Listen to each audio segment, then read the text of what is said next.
Dengarkan kisah teladan bersama Promah dan saya, Deddy Mizwar, di radio kesayangan Anda selama bulan Ramadan. Minum Promah, lambung sehat, insya Allah ibadah makin semangat. Produksi Kalbe Farma.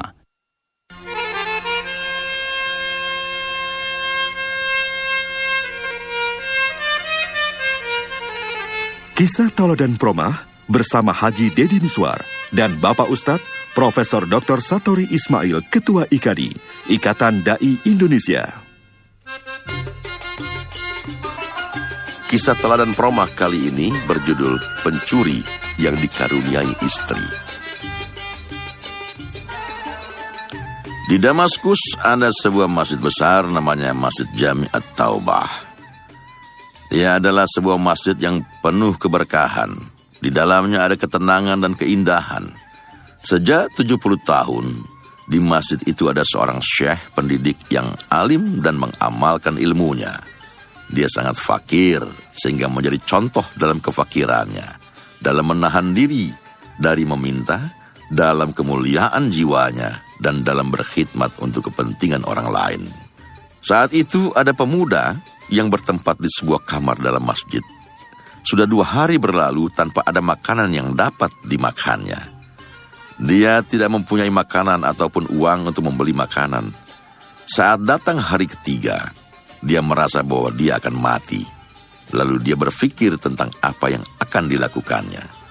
Menurutnya, saat ini dia telah sampai pada kondisi terpaksa yang membolehkannya memakan bangkai atau mencuri sekadar untuk bisa menegakkan tulang punggung.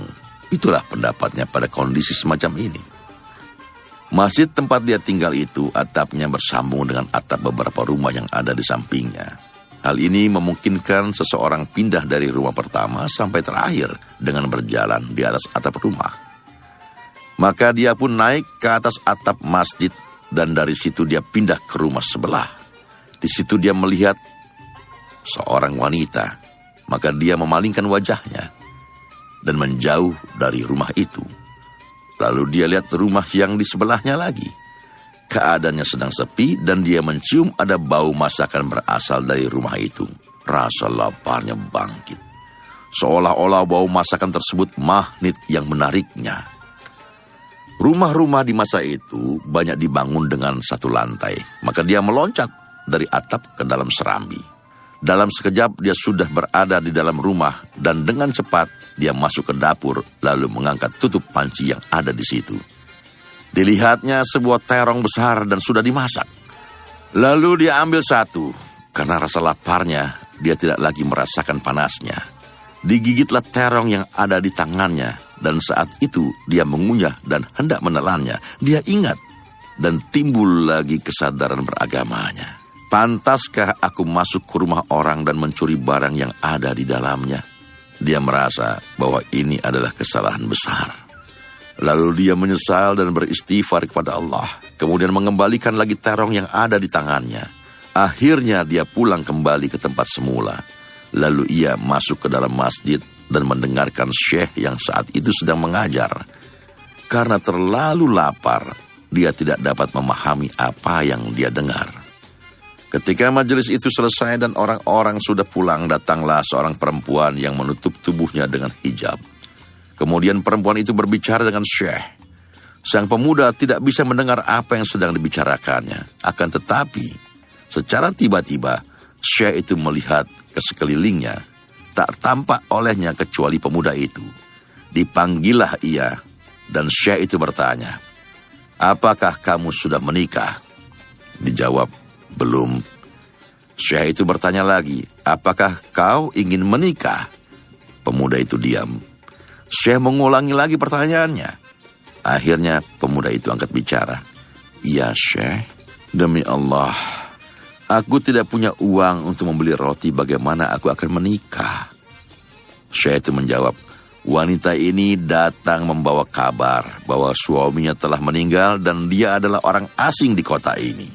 Di sini, bahkan di dunia ini, dia tidak mempunyai siapa-siapa kecuali seorang paman yang sudah tua dan miskin," kata syekh itu sambil menunjuk seorang lelaki yang duduk di pojokan.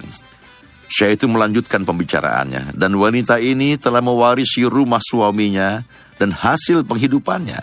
Sekarang dia ingin seorang laki-laki yang mau menikahinya, agar dia tidak sendirian dan mungkin diganggu orang. Maukah kau menikah dengannya? Pemuda itu menjawab, iya. Kemudian Syekh bertanya pada wanita itu, apakah engkau mau menerimanya sebagai suamimu? Ia menjawab, iya. Maka Syekh itu mendatangkan pamannya dan 2 orang saksi, kemudian melangsungkan akad nikah dan membayarkan mahar untuk muridnya itu. Kemudian Syekh itu berkata, peganglah tangan istrimu. Dipeganglah tangan istrinya, dan sang istri membawanya ke rumahnya. Setelah keduanya masuk ke dalam rumah, sang istri membuka kain yang menutupi wajahnya. Tampaklah oleh pemuda itu bahwa dia adalah seorang wanita yang masih muda dan cantik. Rupanya pemuda itu sadar bahwa rumah itu adalah rumah yang tadi telah dia masuki. Sang istri bertanya, kau ingin makan? Iya, jawabnya. Lalu dia membuka tutup panci di dapurnya. Saat melihat buah terong di dalamnya, dia berkata, heran, siapa yang masuk ke rumah dan menggigit terong ini? Maka pemuda itu menangis, menceritakan kisahnya. Istrinya berkomentar, ini adalah buah dari sifat amanah. Kau jaga kehormatanmu dan kau tinggalkan terong yang haram itu. Lalu Allah memberikan rumah ini semuanya berikut pemiliknya dalam keadaan halal. Barang siapa yang meninggalkan sesuatu ikhlas karena Allah, maka Allah akan ganti dengan yang lebih baik dari itu.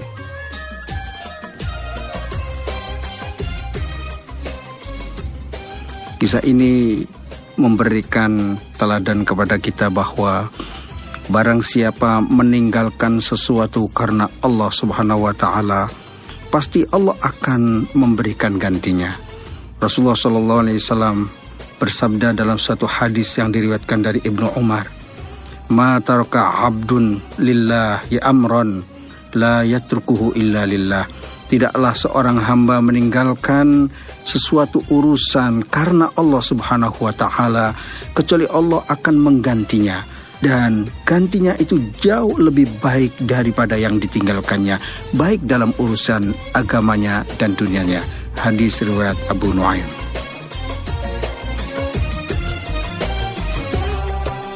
Simak kisah Tauladan Promah esok hari pada jam yang sama. Dipersembahkan oleh Promah. Aksi cepat melindungi lambung lebih lama dan aman bagi tubuh.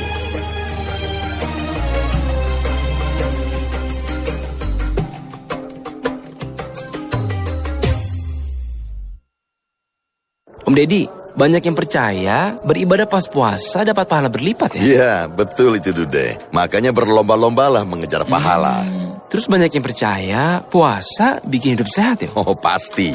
Puasa juga mengajarkan pola makan teratur. Ada saatnya sahur, ada saatnya berbuka. Terus kalau sakit mah pas puasa, ada yang percaya puasanya bulan setengah hari. Itu betul nggak? Wah, itu nggak benar. Yang benar adalah agar lambung tetap nyaman selama berpuasa, minum Promah saat sahur, berbuka, dan sebelum tidur.